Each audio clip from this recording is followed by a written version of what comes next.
Saya akan membagikan mengenai berjaga-jaga ya.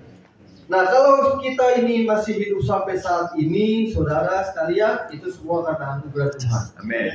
Kita ini sudah melewati ganasnya COVID-19 dan beberapa rekan saya juga sudah dipanggil pulang karena COVID, gitu ya.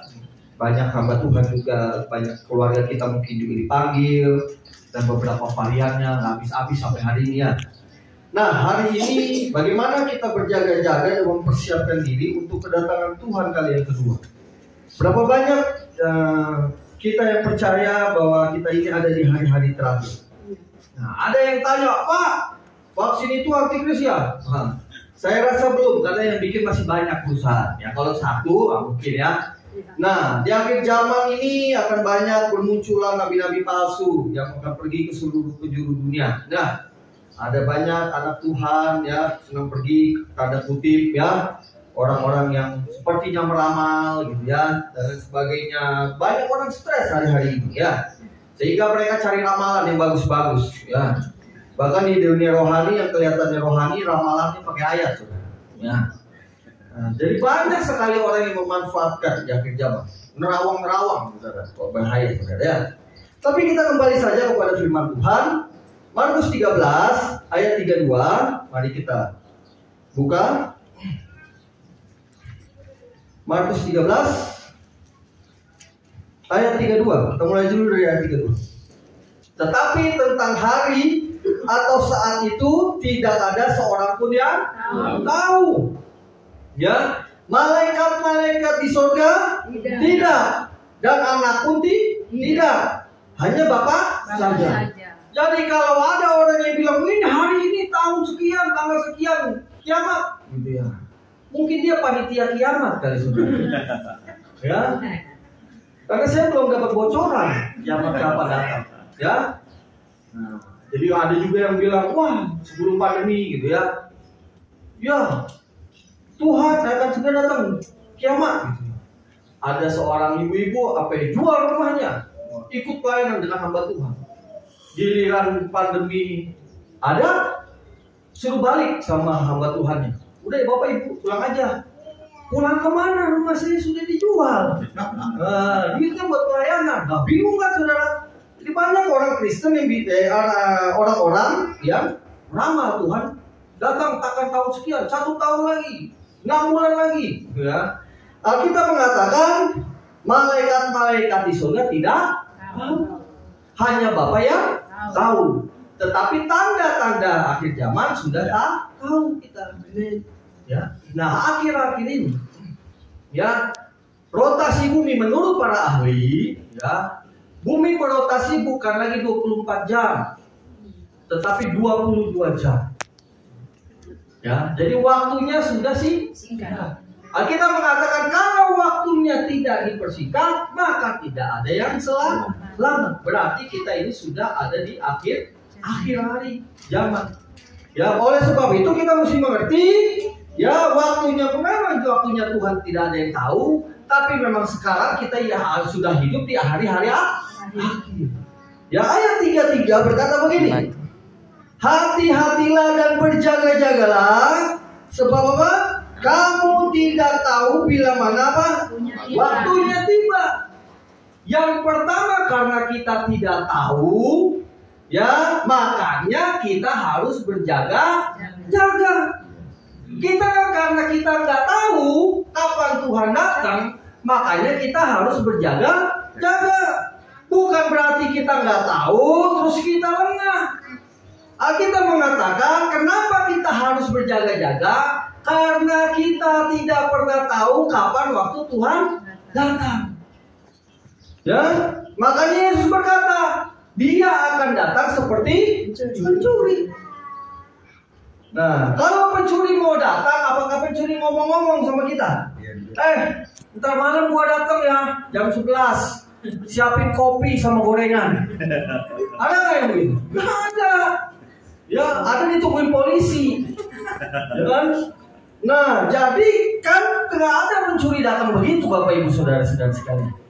Ya nggak? Tuhan bilang, nih jam segini gue mau datang, siapin ya dirimu, nggak ada tuh. Makanya karena ini kita tidak tahu kapan Tuhan datang, maka kita harus berjaga-jaga. Tetapi banyak anak Tuhan karena tidak tahu, ya udah, karena nggak tahu ya nanti aja lah, malah tidak berjaga-jaga. Ya, nah ayat ini kalau masih misalkan kalau kita tidur, ya, nah kita pasti apa? Kunci pintu, ya, kunci jendela, benar? Kalau yang punya pagar, gembok pagar. Ada yang tidur malam-malam rumahnya dibuka lebar. Wah, handphone 5 hilang gitu. Ya, karena kadang-kadang kalau kita ketiduran pun kita bangun, wah, kita ingat, wah, kali ini pintu belum dikunci nih. Langsung cepat-cepat ke depan, kunci pintu, gembok pagar. Mobil udah dikunci belum ya? Nah, kalau orang kaya beli mobil lagi nggak apa-apa kalau hilang. Ya, nah oleh sebab itu pasti kita mempersiapkan diri, mempersiapkan gimana nih supaya harta benda kita tidak hilang.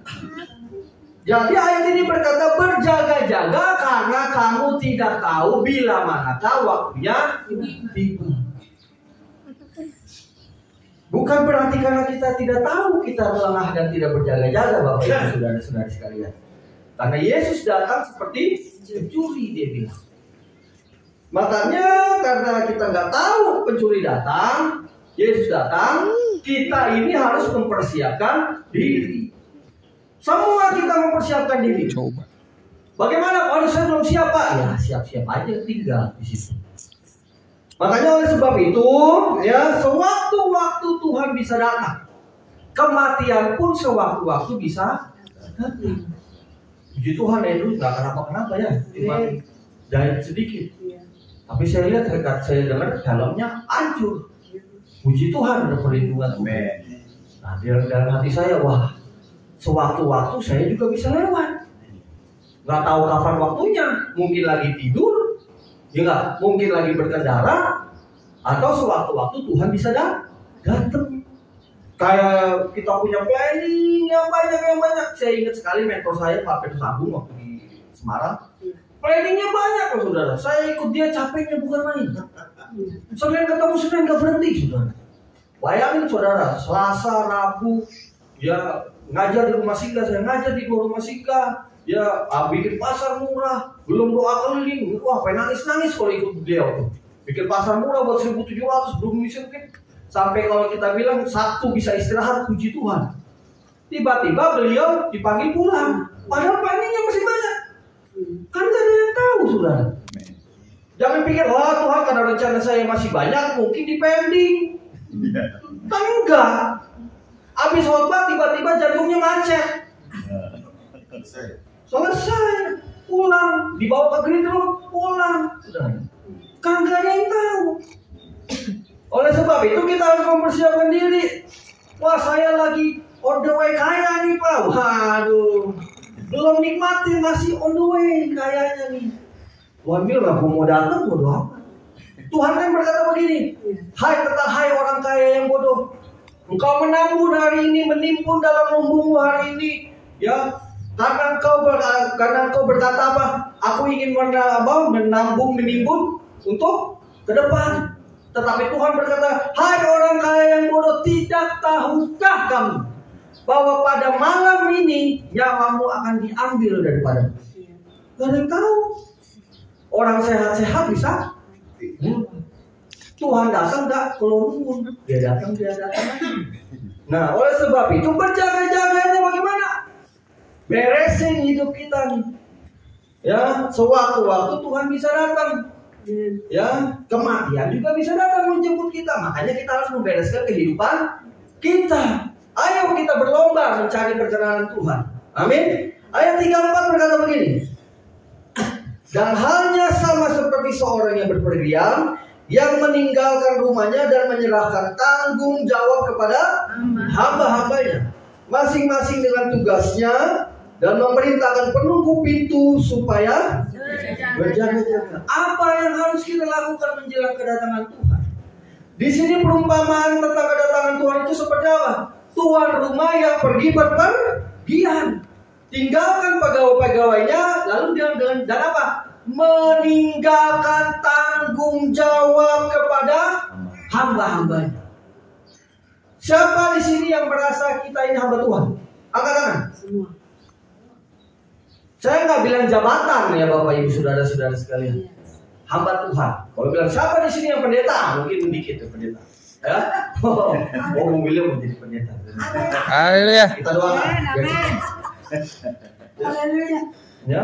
Nah, yang merasa hamba Tuhan angkat tangan. Nah, karena cuma ada dua, Tuhan dan setan. Yang nggak angkat tangan mungkin pengen jadi hamba setan. Ya, cuma ada dua. Semua orang yang taat pada firman dan taat kepada Kristus, maka dia disebut hamba Tuhan. Ya. Nah, saudara, apa yang harus kita lakukan menunggu kedatangan Tuhan? Ingat, Tuhan ini memberikan kita tugas. Ya, dia berkata tugas dan tanggung jawab. Jadi ada tanggung jawab, ada tugas yang Tuhan berikan. Sekarang ini banyak orang sibuk memberitakan akhir zaman, antikris. Ya Tuhan sudah mendekat datang, tapi dia lupa membenahi rumah tangganya. Dia lupa membenahi hidupnya, dia lupa membenahi apa yang harus dia benahi dalam kehidupannya. Ya, sehingga orang dibuat takut dan gelisah dengan sesuatu yang sudah dekat di depan mata, tetapi dia dikacaukan. Tidak membenahi dirinya sendiri. Selama kita menanti kedatangan Tuhan, teruslah bekerja dengan tanggung jawab. Ya, apa yang Tuhan berikan kepada saudara dan saya, kerjakan itu. Amin. Amin. Nah, bukan berarti di akhir zaman kita malah santai-santai saja.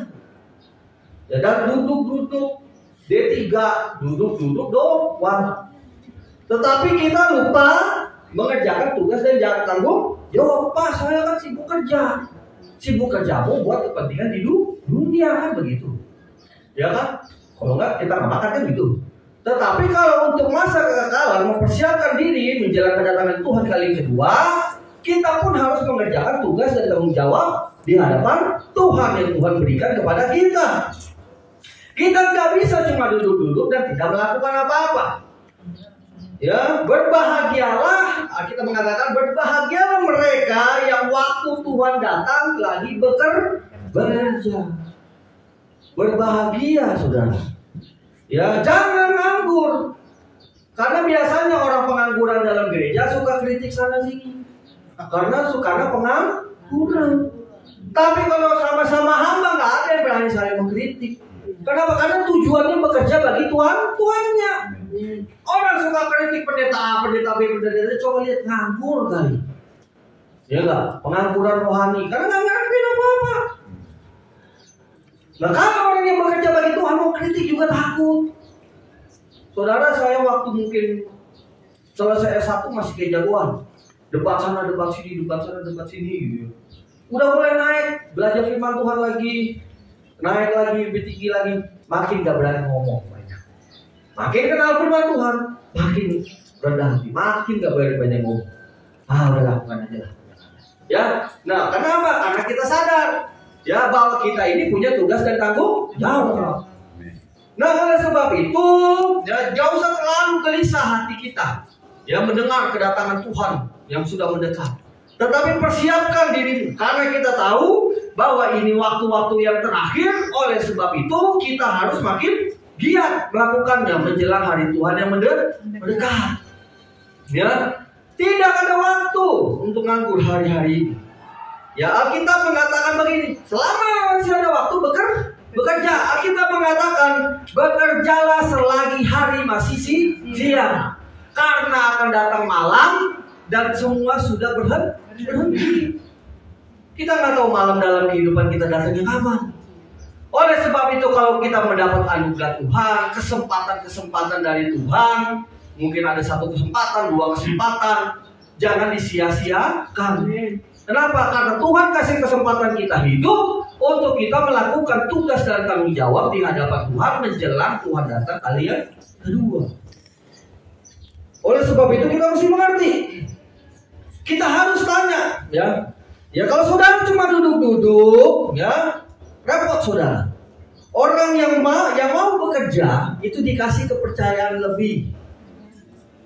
Coba saudara bekerja, pasti dikasih kepercayaan lebih. Contoh nggak usah jauh-jauh dalam perusahaan. Orang rajin bekerja pasti naik pangkat.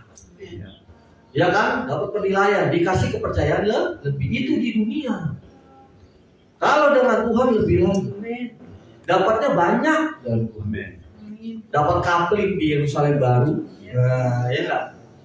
Ya enggak? Dapat kepercayaan lebih lagi, ya. Dapat banyak hal, dapat berkat juga. Tapi saya tidak mau mengajar melayani Tuhan supaya dapat berkat. Itu namanya judi. Ya. Nah, tapi oleh sebab itu, ya kita mesti mengerti. Kalau kita cuma duduk-duduk menanti kedatangan Tuhan dan tidak melakukan apa-apa, kita mesti tanya apa yang Tuhan beri Tuhan kepada saya. Tuhan, Engkau memberikan saya tugas, Engkau memberikan saya tanggung jawab. Ya ketika engkau datang, engkau dapati aku sedang bekerja. Amin. Nah, oleh sebab itu lakukan sesuatu. Kalau Tuhan izinkan kita diberkati oleh Tuhan, ya lakukan sesuatu. Nah, kita harus tanya kepada Tuhan, Tuhan kalau aku masih hidup, ya kalau aku diizinkan Tuhan menikmati berkat Tuhan, ya. Kan umur kita nggak ada yang tahu. Tapi setidaknya ketika aku hidup, aku berdampak pada kerajaan surga. Amin. Nah, jangan cuma fokus pada kedatangan Tuhan, tapi kita lupa bahwa ayat ini berkata apa? Dan hanya sama seperti orang yang berpergian, yang meninggalkan rumahnya dan menyerahkan tanggung jawab kepada hambanya masing-masing dengan tugasnya. Jadi selagi kita menunggu kedatangan Tuhan, kita melakukan tugas yang Tuhan berikan. Ingat saudara, masuk surga sendiri-sendiri, nggak rombongan. Ya, taruhlah, misalkan kepala keluarga, wah saya nyumbang buat gereja, anaknya nggak ikut, saudara, sendiri-sendiri. Ya nggak, wah dengan berharap wah saya memberkati pekerjaan Tuhan, anaknya nggak ikut, istrinya nggak ikut, buat dia sendiri. Yang lain pun sama, anaknya setia melayani Tuhan, bapak mamanya nggak ikut, nggak nebeng surga. Masing-masing harus punya tugas dan tanggung jawab. Nggak bisa iman rombongan. Biasanya kalau iman rombongan itu cepat rontok. Kenapa? Karena imannya nempel sama yang lebih tinggi. Ya nggak? Nah kalau puji Tuhan kalau yang lebih ini lebih benar gitu. Nah kalau makin ngawur, makin kacau juga nih. Nah oleh sebab itu kita mesti mengerti. Ya betapa mulianya kalau kita ini dipanggil Tuhan, ya, atau ketika Tuhan datang kita ini sedang sibuk dalam pelayanan, sedang sibuk dalam pekerjaan Tuhan. Selalu sebenarnya ada hal-hal yang kita bisa lakukan. Ya kalau bisa ditanya, Pak Gembala apa yang bisa kita lakukan? Wah banyak banget, benar nggak? Ingat. Daripada kita sibuk merintah sana sini, mendingan sibuk mengerjakan sana sini kan? Ya. Nah berdoa tanya Tuhan, Tuhan tugas dan tanggung jawab yang Tuhan berikan kepada saya ini apa? Tuhan. Biar saya melakukannya menjelang kedatangan Tuhan kali yang kedua. Ya Tuhan beritahu aku apa tugas yang aku berikan. Kalau punya talenta bermain musik, ya kembangkan buat pekerjaan Tuhan. Kembangkan buat pelayanan. Kalau suaranya bagus-bagus, kembangkan buat pelayanan. Kalau digerakkan untuk mengasihani jiwa, bukalah konser. Ya kan? Kalau bingung saya mau apa nih ya, konsultasi aja sama hamba-hamba Tuhan. Ya kan? Gali firman, puji Tuhan. Tadi Pak Willy bilang mau jadi pendeta ya. Oh enggak tadi. Cuma nunjuknya salah nunjuk aja. Salah nunjuk ya. Nah, katakan ya, selama kita tanya kepada Tuhan, selama Tuhan belum datang, apa yang mesti kita lakukan? Ya, jangan begini, Pak, saya aja masih kekurangan. Nah, banyak kan yang begitu, nggak maju-maju. Ya, boro-boro memberi. Saya juga nggak kaya. Konsep kaya orang, tiap-tiap orang beda-beda. Ada yang diberkati punya Avanza, diberkati lagi ganti mobil. Nggak habis. Jadi konsep kaya orang-orang ini beda-beda. Beda. Kalau nunggu kaya, kapan bekerja? Amin. Bekerja dengan apa yang ada di sekitar kita. Nggak perlu soal materi, saudara. Tapi gara-gara banyak sinetron ini, hidup masyarakat Indonesia ya dasarnya materi ya gitu. Repot kita ini. Ya, makanya kita harus balik kepada firman Tuhan. Ya. Jadi kita nggak pernah bisa menabur. Kenapa? Karena nunggu kaya. Saya aja belum kaya-kaya sampai hari ini. Karena konsep kaya kita beda-beda. Tetapi kelimpahan secara rohani. Makanya kita mengatakan Yohanes 10:10 berkata, aku datang memberikanmu hidup dalam kelimpahan. Hidupnya itu digunakan kata Zoe. Zoe itu apa? Manusia ilahi. Yang limpah manusia ilahinya. Amin. Kehidupan ilahi yang di dalam kita yang limpah. Ya, sehingga kita bisa memberkati secara rohani kepada orang lain. Amin. Nah, kalau kita bisa memberikan secara rohani, secara manusia ilahi kepada orang lain, otomatis berkat-berkat yang di belakang mengikuti. Kan dibilang kebajikan dan kemurahan senantiasa mengikuti aku.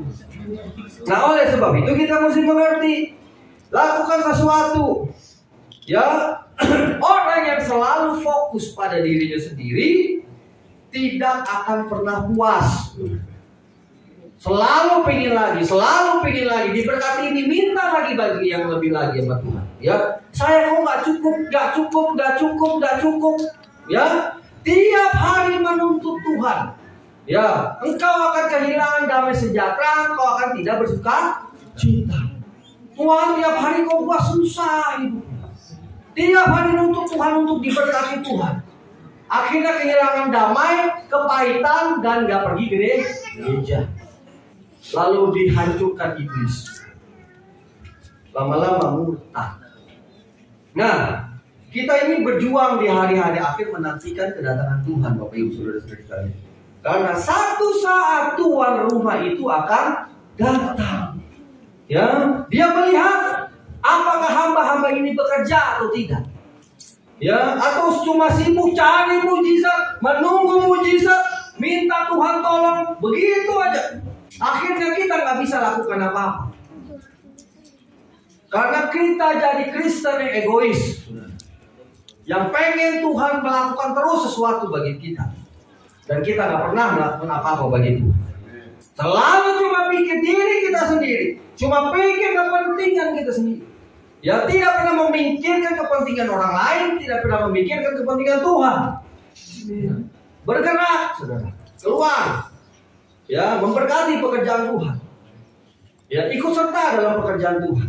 Ya, orang yang saya melihat dengan mata kepala saya sendiri, orang yang memberkati, memberi bagi pekerjaan Tuhan, Tuhan buat hidupnya berlimpah-limpah. Amin. Karena kenapa? Karena dia sedang melakukan tugas dan tanggung jawab tuannya. Masa iya Tuhan yang memberikan dia sedikit? Enggak. Kalau Anda lihat, saudara, ya, talenta itu pun dari Tuhan. Bukan punya sendiri, bukan. Tuhan yang punya. Jadi berkat asal kita tuh Tuhan yang punya. Ya, kita nih ibaratnya gratisan sama Tuhan. Itu pun gak ngembangin.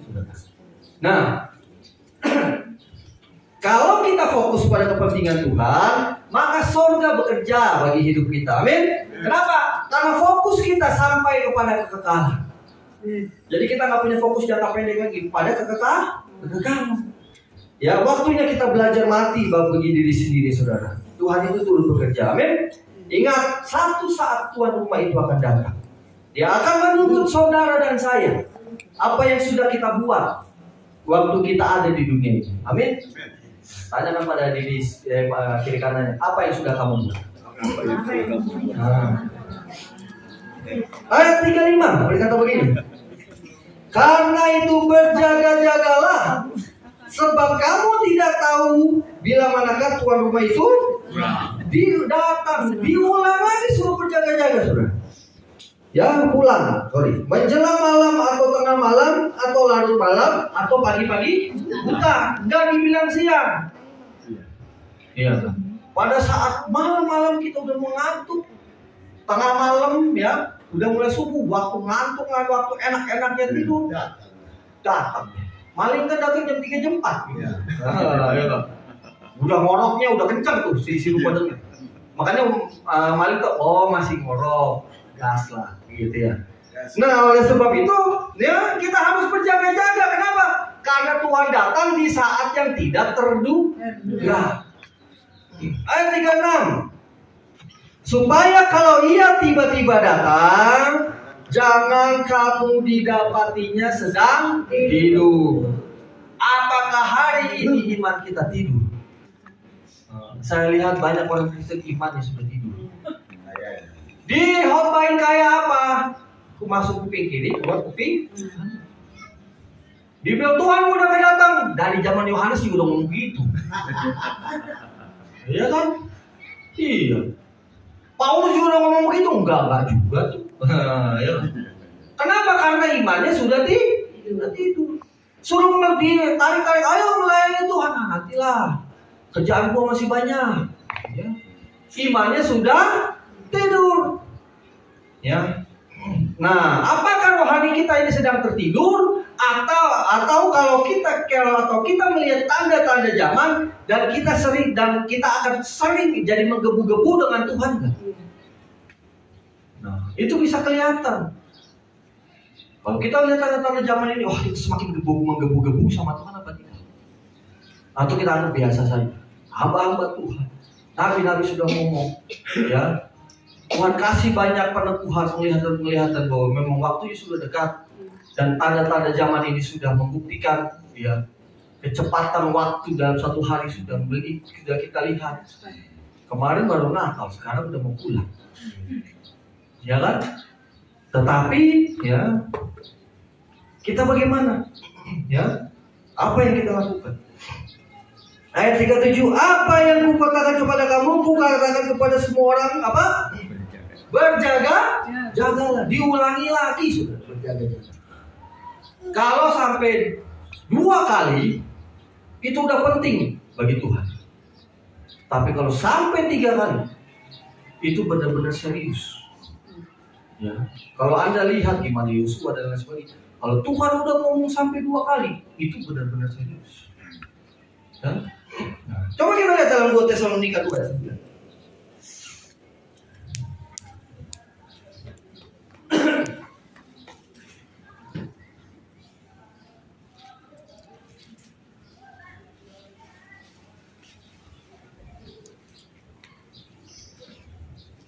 Kedatangan si pendurhaka adalah pekerjaan iblis dan akan disertai rupa-rupa perbuatan ajaib, tanda-tanda dan mujizat-mujizat palsu.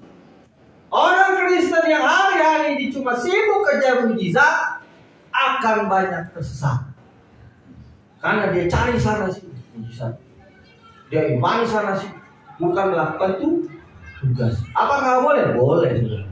Tapi kalau tujuanmu cuma supaya mujizat diberkati hidupmu atau di apapun menjadi pergumulan, kamu cuma dikejar itu jadi egois rohani, kamu akan tersesat. Kenapa? Karena kita cuma sibuk cari mujizat. Hari-hari ini saudara-saudara sekalian, Bapak Ibu saudara-saudara sekalian, jangan kejar mujizat, kejar buah, kejar pertobatan, ya, kejar perkenanan. Mujizat gak usah dicari, saudara. Jangan pikir saya ini bermasalah dengan jantung, saya gak cari-cari mujizat, saudara. Gak dijawab-jawab juga, saudara. Iya gak? Gak usah dengan itu. Cari perkenanan Tuhan, cari buah, saudara. Nah, oleh sebab itu kenapa mujizat gak usah dicari? Karena Tuhan akan buat pada waktunya kalau kita hidup berkenan kepada Tuhan. Ya, Yesus berkata, menjelang kedatanganku yang kedua kali, orang berkata di sana ada Yesus, di sana ada Yesus, di sana ada Yesus. Tapi Tuhan bilang gak ada aku di sana. Ya, heboh. Langit ada gambar Tuhan Yesus, di tembok ada Tuhan Yesus. Tuhan bilang gak ada di sana. Ya, kenapa? Karena iblis juga bisa menipu. Kita dikacaukan. Akhirnya kita cuma lihat itu, tetapi kita tidak pernah berbuah. Ya. Jadi saudara, iblis itu tidak bisa tiru pertobatan. Dia bisa tiru karunia-karunia. Iblis ya ada penglihatan. Iblis ini lagi bawa karunia-karunia. Padahal palsu. Kan kita mengatakan dia datang seperti malaikat terang suci. Dia bisa menyerupai, kenapa? Karena memang dasarnya dia roh. Ya, dia akan datang dengan membawa karunia-karunia palsu. Jangan sampai ada menerawang, wah di sini, wah bahaya sudah. Banyak karunia-karunia palsu. Di sini ada ini, wah bahaya banget. Ya, saya bilang sebarang. Saya akhir ini melihat banyak orang bawa karunia-karunia palsu. Ya, bahaya sudah. Buahnya nggak ada. Malah yang dekatnya jadi dosa semua. Nah oleh sebab itu mesti mengerti, dia melayani bawa nama Tuhan, bawa nama Roh Kudus, tetapi mengakibatkan orang di sekitar ini jadi percaya palsu. Dan ujung-ujungnya semua dosa kepada Roh Kudus. Nah, kelihatannya rohani, tetapi ada roh penyesat di dalamnya. Ya, saya kenapa? Karena saya ingat ketika saya pulang jam 10 malam, waktu saya masih kuliah, terus saya di halte bus, saya lagi duduk, saya lagi berdiri nunggu busway gitu. Tiba-tiba Roh Kudus ngomong begini, kaget saya. Ya, dia bicara begini, jangan pandang remeh iblis, kaget saya. Kenapa jangan pandang remeh iblis? Dia ini punya track record yang panjang dalam menjatuhkan raja-raja, dalam menjatuhkan nabi-nabi, dalam menjatuhkan pendeta-pendeta, dalam menjatuhkan hamba-hamba Tuhan, dalam menjatuhkan anak-anak Tuhan. Bukan berarti takut, saudara. Kita makanya kudu belajar firman. Kenapa? Iblis mencobai Yesus pakai firman, saudara. Bagaimana kita yang gak pernah mau belajar firman? Datang ibadah mesti ditarik-tarik. Kalau bisa saya seret tuh untuk datang ibadah. Gimana kita loh yang gak pernah belajar firman dengan serius? Ya, Yesus aja, ya Tuhan itu dicoba iblis pakai ayat. Bayangin. Banyak orang akhirnya terpengaruh karena kenapa? Karena kurang belajar firman. Amin. Oleh sebab itu saya tercoba ini sebagai ayat. Saudara mana belajar firman? Innalillahi wa inna ilaihi. Selesai. Kelar. Ya, nah, saudara akan jadi perkedel dihajar oleh iblis. Ya, iblis gak bisa tiru pertobatan. Karunia dia bisa tiru, tapi pertobatan buah-buah roh iblis gak bisa tiru. Amin. Cuma itu yang iblis gak bisa tiru. Pertobatan. Ya tinggalkan dosa itu gak bisa ditiru oleh iblis. Ya, makanya oleh sebab itu kalau kita yang masih senang dalam dosa, tinggalkan dosa. Karena itu hal yang tidak bisa ditiru oleh iblis. Ayat 10 berkata begini, dengan rupa-rupa tipu daya jahat terhadap apa? Orang-orang yang harus binasa. Karena mereka tidak menerima dan mengasihi apa? Kebenaran yang dapat menyelamatkan mereka. Jadi ternyata di akhir zaman ada orang-orang yang harus binasa. Makanya kita harus memperbaiki diri kita. Tinggal dalam kebenaran. Siapa orang-orang yang yang akan binasa itu? Mereka yang tidak menerima dan tidak mengasihi kebenaran. Yang gak mau hidupnya berubah. Ya, yang sudah tahu berzina itu dosa terus. Yang sudah tahu selingkuh itu dosa, selingkuh terus. Ya, yang sudah tahu ya dosa itu hal yang dilakukan itu dosa, dilakukan terus. Ya, nah ini orang yang ditentukan untuk binasa. Di gereja GBI Merakasi gak ada. Amin. Oh jangan. Gak ada yang ngaku ngeri. Ya, Tuhan yang tahu. Nah ya, dinasihati, ayo ibadah, dinasihati, ayo dengan firman, nanti aja lah, gitu. Nah ini sudah dinasihati, ayo melayani Tuhan, yuk ikut serta dalam pekerjaan Tuhan, ya. Nggak mau, tapi diam-diam melakukan dosa. Lihat yang nggak baik, jalan terus, gitu ya. Melakukan hal yang tidak baik, jalan terus. Nah ini ditentukan untuk binasa. Kenapa? Karena tidak mencintai dan tidak menerima kebenaran. Di hari-hari terakhir ada banyak orang yang akan ditentukan untuk binasa Mario. Jangan sampai Tuhan ketok palu atas hidup saudara sekalian. Kenapa? Karena kita nggak pernah dengar-dengaran akan firman. Kita anggap angin lalu firman Tuhan. Kita anggap remeh firman Tuhan. Yohanes 1 berkata apa? Pada mulanya adalah firman itu siapa? Allah. Sama firman dengan Allah, sama dengan. Jadi kalau kita anggap enteng firman yang keluar, kita juga anggap enteng itu. Kita nggak pernah mau terima nasihat firman Tuhan, kita sama saja tidak menerima Tuhan. Dan kita bisa ditentukan untuk binasa. Serem saudara, ya. Makanya berkata nanti satu saat firman itu udah nggak ada lagi. Kita cari firman Tuhan udah nggak ketemu. Makanya kalau hari ini masih puji Tuhan, kita masih dengar firman Tuhan dengan baik. Ya, kita mengatakan, Paulus mengatakan apa? Jangan kau keraskan hati. Ya, responi firman Tuhan. Kenapa? Karena itu berdampak pada kekekalan, saudara. Masuk neraka bukan panasnya yang ditakuti. Ditakutinya nggak bisa keluar dari itu sampai selama-lamanya. Bukan panasnya, kalau panasnya cuma sebulan, puji Tuhan, lu tunggu sampai sebulan. Nggak apa-apa dah disiksa sampai sebulan. Tapi masalahnya neraka itu nggak ada batasnya, saudara. Kekal itu yang serem. Sekali masuk nggak bisa keluar. Serem kan sebenarnya saudara. Tapi orang anggap remeh itu. Sampai Tuhan peringati berkali-kali. Tuhan nggak mau memberkati saudara. Anda cek pengajaran Tuhan nggak mau memberkati. Malah ketika anak muda yang kaya Tuhan suruh jual. Ikut. Benar. Makanya saya selalu berkata pelajaran pertama ketika orang lahir baru dan terima Yesus adalah apa? Mengikut Yesus pikul salib bayar harga. Itu pelajaran pertama. Bukan ikut Yesus supaya diberkati. Bukan. Berkat itu ngikut kalau kita benar melakukan firman.